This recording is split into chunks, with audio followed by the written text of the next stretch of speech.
जया एकादशी व्रत कथा।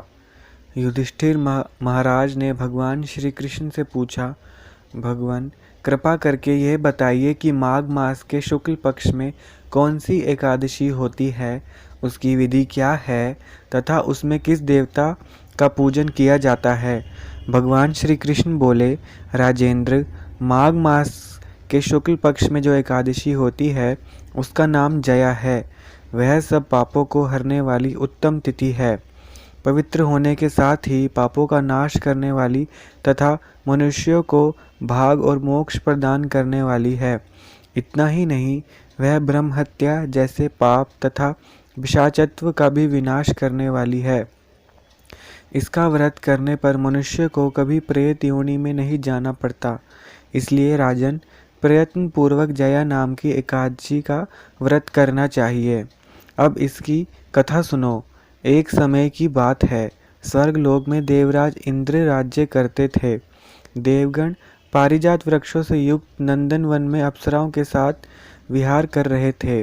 50 करोड़ गंधर्वों के नायक देवराज इंद्र ने स्वेच्छानुसार वन में विहार करते हुए बड़े हर्ष के साथ नृत्य का आयोजन किया।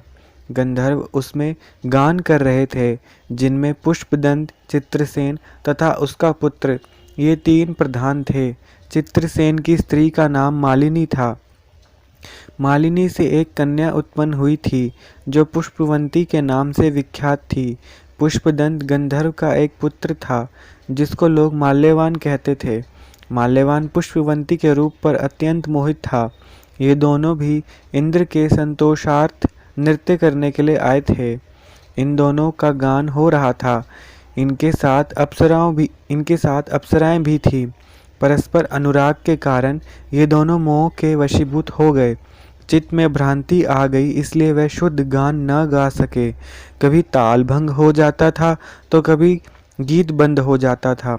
इंद्र ने इस प्रमाद पर विचार किया और इसे अपना अपमान समझकर वह कुपित हो गए।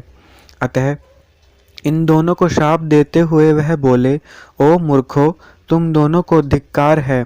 तुम लोग पतित और मेरी आज्ञा भंग करने वाले हो। अतः पति पत्नी के रूप में रहते हुए पिशाच हो जाओ। इंद्र के इस प्रकार शाप देने पर इन दोनों के मन में बड़ा दुख हुआ। वह हिमालय पर्वत पर चले गए और पिशाच योनि को पाकर भयंकर दुख भोगने लगे। शारीरिक पातक से उत्पन्न ताप से पीड़ित होकर दोनों ही पर्वत की कंदराओं में विचरते रहते थे। एक दिन पिशाच ने अपनी पत्नी पिशाचनी से कहा, हमने कौन सा पाप किया है जिससे यह पिशाच योनि प्राप्त हुई है।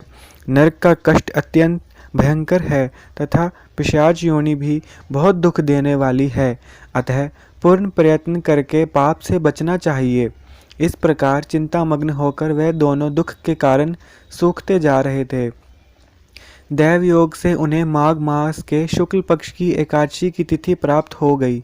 जया नाम से विख्यात वह तिथि सब तिथियों में उत्तम है। उस दिन उन दोनों ने सब प्रकार के आहार त्याग दिए, जलपान तक नहीं किया, किसी जीव की हिंसा नहीं की, यहाँ तक कि खाने के लिए फल तक नहीं काटा। निरंतर दुख से युक्त होकर वह एक पीपल के समीप बैठे रहे। सूर्यास्त हो गया। उनके प्राण हर लेने वाली भयंकर रात्रि उपस्थित हुई। उन्हें नींद तक नहीं आई। वे रति या और कोई सुख भी नहीं पा सके। तत्पश्चात सूर्योदय हुआ। द्वादशी का दिन आया। इस प्रकार उस पिशाच दंपति के द्वारा जया के उत्तम व्रत का पालन हो गया। उन्होंने रात में जागरण भी किया था। उस व्रत के प्रभाव से तथा भगवान विष्णु की शक्ति से उन दोनों का पिशाचत्व दूर हो गया। पुष्पवंती और माल्यवान अपने पूर्व रूप में आ गए। उनके हृदय में वही पुराना स्नेह उमड़ रहा था। उनके शरीर पर पहले जैसे ही अलंकार शोभा पा रहे थे। वे दोनों मनोहर रूप धारण करके विमान पर बैठे और स्वर्गलोक में चले गए। वहां देवराज इंद्र के सामने जाकर दोनों ने बड़ी प्रसन्नता के साथ उन्हें प्रणाम किया।